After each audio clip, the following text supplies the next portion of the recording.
Hey there, fellow readers. Rambling Collector here. So, with the end of this year marching ever closer, thus bringing the end of an era with IDW's Transformers comics, I thought I would talk about one of the last miniseries IDW was able to create. Last Bot Standing, written by Nick Roche, and drawn and colored by E.J. Sue, Rebecca Nalty, and Brittany Peer. I gotta tell you guys, I had heard a lot of good things about Last Bot Standing, especially considering it's in a similar vein to Teenage Mutant Ninja Turtles' Last Ronin miniseries. And I gotta tell you guys, I was not disappointed. I expected a very grim, sad story and was not disappointed whatsoever. So, the premise of this story is that by this time, the Cybertronian race is on the edge of extinction, with very few remaining throughout the universe, because after centuries of fighting amongst themselves between the Autobots and the Decepticons, practically so many star systems have been wiped out due to their endless conflict that at this point the fighting had to stop because their race was on the verge of extinction, and it still is. Our main character here, Rodimus, whom we all know as rodimusprime, is probably one of the last Autobots or even last Transformers in the entire universe. So, Rodimus himself has been in hiding on a deserted Western-style planet, living as the family vehicle owned by a family of farmers. Until at one point a random Cybertronian suddenly appears and causes Rodimus to transform for the first time in many years, looking rusted, old, and like he's seen far better days. And without hesitation or any signs of mercy, he rips apart the Cybertronian, who calls him brother, and from there just proceeds to calmly walk away. Throughout flashbacks presented in this comic book, we see that Rodimus had realized that the Transformers and the Cybertronians in general were a doomed race at this point in time, and that in the end, because of their ceaseless conflict causing so much damage to the universe, they did not deserve a second chance, which is a very dark and very grim look of reality. And to bring the point that this could possibly be a conclusion for the entire Transformers story as a whole is a sad thing to consider, but also a grim possibility that could occur. And throughout all this, we actually see a ship of Cybertronians land, with a familiar face of Steeljaw, whom was first introduced in Transformers' Robots in Disguise TV show, which I have not seen myself, but I know of him from that series.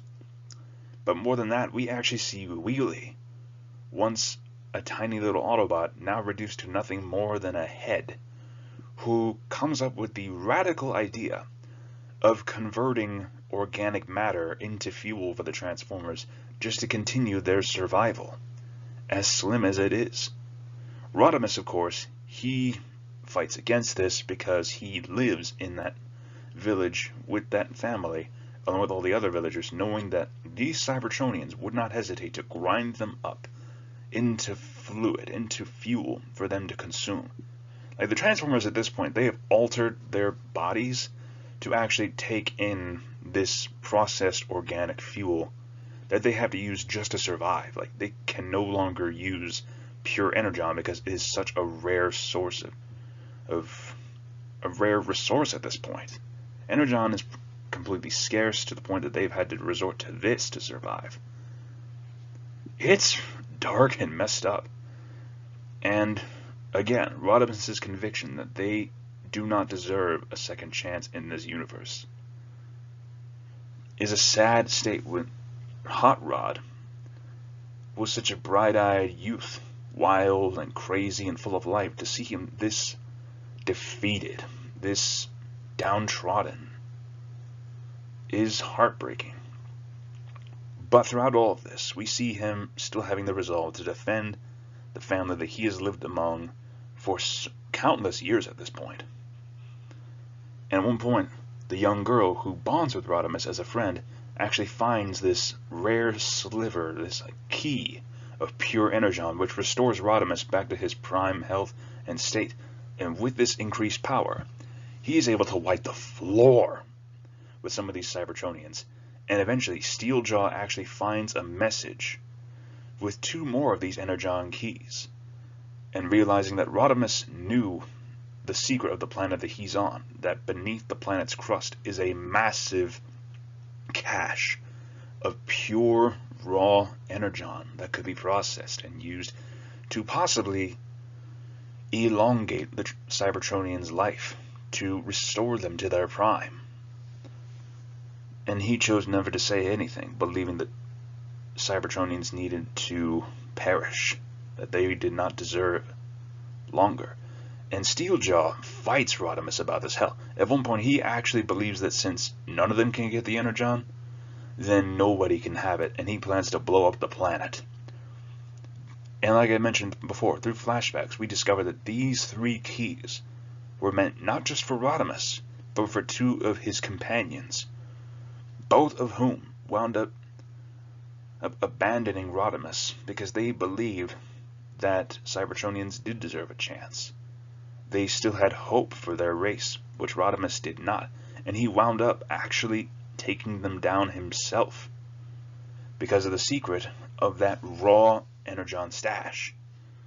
And by the end of it, Rodimus actually stays among the population, helping to build them up to this hugely technologically advanced race, all the while building himself a spaceship to go off into the stars alone. And the sad fact is, you can actually look in the night skies throughout this comic and see that there are very few stars left, really highlighting just how badly the Transformers have messed up with their constant years of warfare and fighting. Last Spot Standing is a grim comic, and it has a very sad ending. And knowing that this could be a possible ending for the Transformers story in general, that all their fighting results in them becoming a dying race, with Rodimus himself even condemning their race to die, is a sad story. All in all, I gotta give Last Spot Standing a good 10 out of 10. And even better than that, the comic's art, how it has this old Western style look, all these neat little flashbacks, and how the colors stay bright and clean and dark and detailed all throughout. And not to mention these book covers themselves, the comic book covers themselves look amazing. I mean, look at this one on the far left, with Rodimus looking half healthy and half just rotted, a rotting corpse holding that energon key between him, as well as him wandering between a valley with what looks like the carved stone faces of past Autobots and Decepticons plastered throughout these 2 mountains that he is traveling between. This artwork is phenomenal. Like, this is poster worthy. Again, Last Spot Standing, solid 10 out of 10. And if you guys are looking for a similar comic story to Last Ronin with that grim, dark reality, and you're also a Transformers fan, or if you're just interested in a good story with a grim ending to it, give Last Spot Standing a chance. You will not regret it. I 100% guarantee you will not regret reading this one at all. Anyways, you guys, thank you so much for listening once again to this crazy man's ramblings. This is Rambling Collector signing off. Have an awesome day, my fellow readers.